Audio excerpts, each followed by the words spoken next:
शुरुआत 10 बजे की 10 ब्रेकिंग के साथ पहली बड़ी खबर। प्रधानमंत्री नरेंद्र मोदी के पश्चिमी अफ्रीकी देश घाना पहुंचने पर भव्य स्वागत किया गया और 21 तोपों की सलामी दी गई। पीएम मोदी को घाना के सर्वोच्च सम्मान the officer of the order of the star of घाना से सम्मानित किया गया। दोनों देशों ने रक्षा, सुरक्षा, कौशल विकास और कृषि जैसे क्षेत्रों में सहयोग बढ़ाने का फैसला किया है। पीएम मोदी आज घाना के संसद को संबोधित करेंगे। दूसरी ब्रेकिंग, अमरनाथ यात्रा पर रवाना हुआ पहला जत्था आज बाबा बर्फानी के दर्शन करेगा। भारी सुरक्षा व्यवस्था के बीच यात्री निवास से पहले जत्थे में 5,469 यात्रियों को रवाना किया गया। बालटाल और पहलगाम दोनों पारंपरिक रूट से रोजाना 10-10 हजार यात्रियों को पवित्र गुफा के लिए भेजा जाएगा। उपराज्यपाल ने कहा कि भक्तों का उत्साह बता रहा कि ये यात्रा आतंकवादी घटनाओं से अप्रभावित है और एक बार फिर ऐतिहासिक साबित होगी। तीसरी ब्रेकिंग, जम्मू कश्मीर के किश्तवाड़ में सुरक्षा बलों और आतंकवादियों के बीच मुठभेड़ हुई है। सुरक्षा बलों ने पूरे इलाके की घेराबंदी कर दी है और तलाशी अभियान चलाया जा रहा है।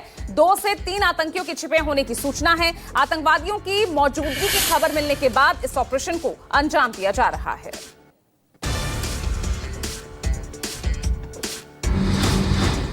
चौथी ब्रेकिंग, संसद के मानसून सत्र की तारीख बदली। अब मानसून सत्र 21 जुलाई से 21 अगस्त तक चलेगा। आमतौर पर संसद का ये मानसून सत्र स्वतंत्रता दिवस से पहले ही समाप्त हो जाता है, लेकिन ये पहली बार होगा जब 15 अगस्त के बाद भी मानसून सत्र जारी रहेगा। आपको बता दें कि पहले ये मानसून सत्र की तारीख जो घोषित की गई थी वो पहले 21 जुलाई से 12 अगस्त तक थी।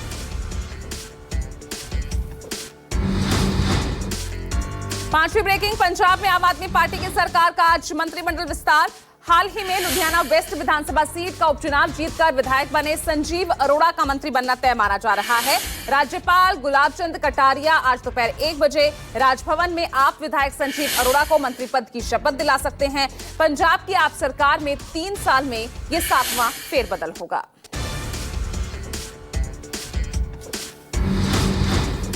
छठी ब्रेकिंग, पश्चिम बंगाल को भी आज बीजेपी का नया प्रदेश अध्यक्ष मिल जाएगा।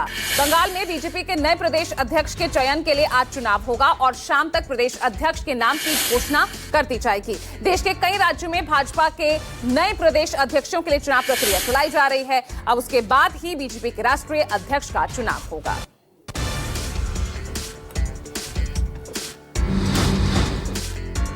सातवीं ब्रेकिंग, भारत और पाकिस्तान सीज फायर को लेकर विदेश मंत्री एस जयशंकर ने एक बार फिर साफ किया। दोनों देशों के डीजीएमओ स्तर के अधिकारियों के बीच बातचीत हुई थी और इस बीच एस जयशंकर ने आतंक पर कड़ा प्रहार करते हुए कहा कि अगर भारत में कोई भी आतंकी गतिविधि होती है तो फिर से भारत ऑपरेशन सिंदूर करेगा।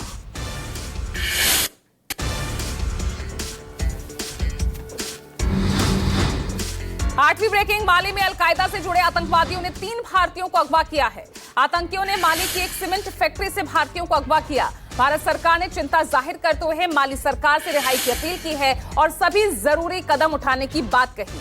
बताया जा रहा है कि आतंकियों के एक समूह ने फैक्ट्री परिसर में हमला किया और 3 भारतीयों को जबरन बंधक बना लिया।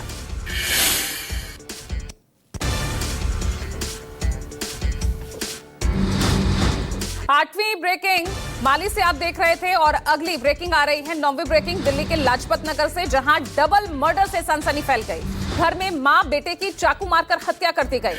घटना बीती रात की है, जहां 42 साल की मां की लाश बेडरूम और 14 साल के बेटे की लाश बाथरूम में मिली है। मामले में फरार नौकर को गिरफ्तार कर लिया गया है और पुलिस की पूछताछ में नौकर ने बताया मालकिन ने डांटा था, इसलिए डबल मर्डर को अंजाम दिया।